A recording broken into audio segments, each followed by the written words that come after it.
Тилекке каршы биздин 100 миңдеген кыргыз жарандарынын келечеги бүгүнкү күндө белгисиз. Алар эртең бул карантин бүтөт. Бүткөндөн кийин алардын оокаты кандай болот? Алардын акчасы кандай болот? Алар барып баягы жаңы иштеген жерине барып ишке кире алабы? Алардын кожоюндары кайрадан ошолорду ишке алабы? Мен айтайын, дүйнөлүк масштабта бул дарып кеткенден кийин дүйнө өзгөрөт. Дүйнө аябай катты өзгөрөт. Себеп байкатпай туруп дүйнөлүк чоң каржылык саясий оюн жүрүп атат. Кыргызстан ал оюндан сыртта, бек гана куурчакпыз биз.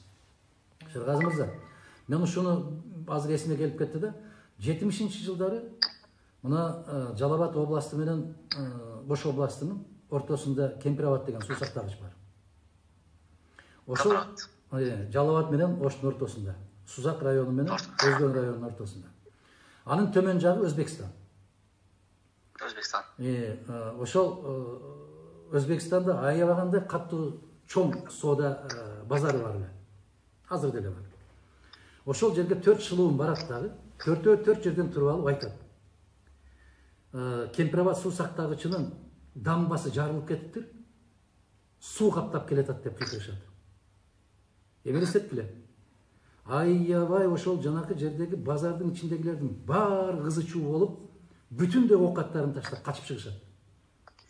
Анан 4-өө каалагандарын алып алып кетип калат. Бүгүнкү коронавирус жөнүндөгү ызы чуу болуп аткан маалымат дал ошондой көрүнүш. Коронавирус жок деп айткан жокмун, дагы бир жолу. Тынчтык мырза. Эки кулагыңыз менен угуп алыңыз. Ал бар нерсе. Бул колдон жасалган нерсе. Бирок ал канчалык деңгээлде, канчалык даражада биздин Кыргызстанда коркунучтуу. Кээ ушундай болуп атат. Анан экинчиден, мен сизге бир статистикалык маалымат берип коеюн. Европадан көптөгөн эле маалыматтар чыгып атат, аны өзүңүздөр да көрүп атасыздар.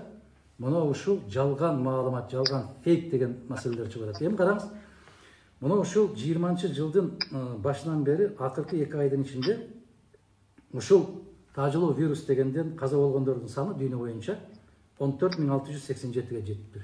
Бул 10 күн баштагы маалымат. Өпкөсүнө сулуу өткөрүп алгандардан 69.602 киши каза болду. 6 эсе көп. Маляриядан 140.584 киши каза болду. 2 айдын ичинде. Өзүнө өзү жаны кыйгандардын саны 153.696 киши. Жол кырсыгынан каза болгондордун саны 193.479 киши. СПИДтен каза болгондор 240.950 киши. Мындайча айтканда, тамеки тарткандан каза болгондордун саны 716.498 киши. Эмне кылды? Тамекини таштап коюшту. Тамеки чыгарбай койду. Чыгып атпайбы тамеки? Рак илдетине кабылып каза болгондор 1.177.141 киши. Кандай дейсиз? Кандай дейсиз? Эмнеге рактан каза болуп атат, тамекиден каза болуп атат? Эми мен бул жерде айтпайм, арактан каза болуп, мына алкоголдон каза болгондор 358.471 киши экен. Ушул тажы вирусунан каза болду дегендердин саны 14.687 дейт.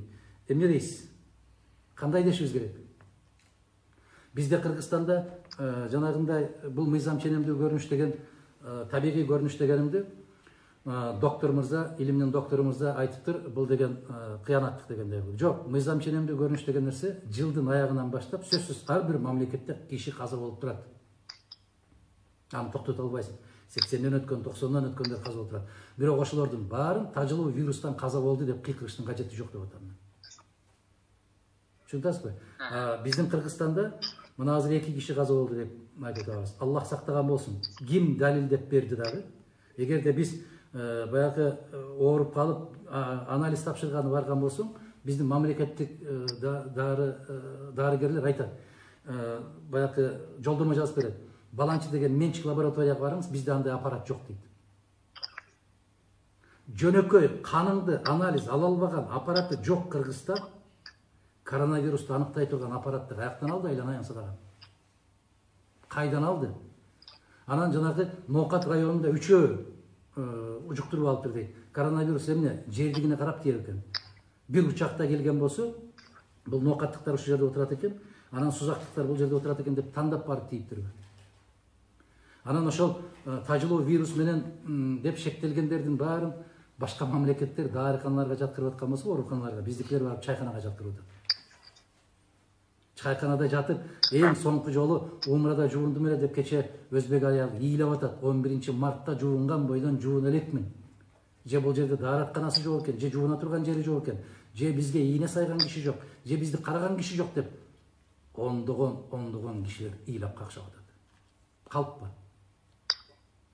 Же буларды баягы мага жооп берип аткан азаматтар көрбөй атабы? Же алардын кулагы дүлөй болуп калды ушуларды көрбөй аткан? Кээ ушулар жөнүндө болуп атат. Анан Мадумаров коронавирус жок деп айтты. Элинай, башыңарга мүйүз чыгып кеткен жокко, ошо 30 жылдан бери Мадумаров касылып келет. Кезинде айтып койгон киши, чындыкты көтөрүп жүргөн киши дайым тепкиде калат. Мен Шергазы мырза эч күмөнүм жок. Аллах насип кылып ошол күнгө аман эсен жеткен болсо, көрөсүздөр, күзгө барганда ушунун баарын теңирден тескери болуп кеткенде, арсыз күлүп чыгат. Элдин баары Мадумаровдай ойлой албайт да. Мадумаров дүйнөлүк масштабтагы алып аткан маалыматтарды биз ала албайбыз да. Биздин көзүбүз жетпейт да, биздин акылыбыз жетпейт да деп кайрадан мындай күлүп чыгышат да, саңдап. Арсыз болуп. Ошондуктан бул чындык эртеге кеч чыгат. Мен эч ишеним жок. Ошол Кыргызстандагы баягы тажылуу вирус менен ооруп атат деген азаматтарга ким дарттын белгисин коюшту, мен билбейм да. Орустар айтып атат, биз тест берип атабыз. Тест берсе канча тест берди? Кандай дейсиз? Эгерде ушунчалык оору, кыйын оору боло турган болсо, кече көрдүңүз, Москвада түз эфирден Лев Лещенко ооруп калды деп 3 күн аябай ызылдашты, туурабы? Анан түз эфирге чыгара койду да, түз эфирге чыгара коюп, айтты, мен эч кандай ооруган жокмун деди. Десе алып баруучу айтып атат. Мүмкүн ысмаңыз көтөрүлгөндүр? Жок, ысмам көтөрүлгөн жок. Анда жөтөлгөн болсоңуз керек. Жок, жөтөлгөн да жокмун. Көрүп атасызбы? Мен ооруган жокмун деп атат. Таптакыр оору жок менде. Жөнүндө барып, эмне болду эле десе, мен бир баягы кечеге барып айтып койдум эле тамашалашып дейт. Аны болсо, мына кече ушундай болуп ооруп калды, абалы өтө начар, сиздин ден соолугуңуздун жакшы болуп кетишин каалайбыз десе, аябай шоо кылышты. Англиянын премьер-министрин карап көрүңүздөр. Борис Джонсонду. Кечеден бери дуулдашты. Баягындай жасалма аппаратка коюшуптур, антиптир. Англия айтып атат, жок, кошкон жокпуз. Ал киши өзү эле дем алып атат. Жөн гана ушул тынымсыз иштеп аткан ишти менин милдетимди орун басарыма өткөрүп койдум деп айтып атса деле, жок, сен катуу ооруп атасың, өзүңдөн кетип баратасың. Кече теледен берип атат. Дали болсо өзүнүн акылында экен дейт. Эми караңыз, бул вирус жуган десе, тандап барып жукпайт.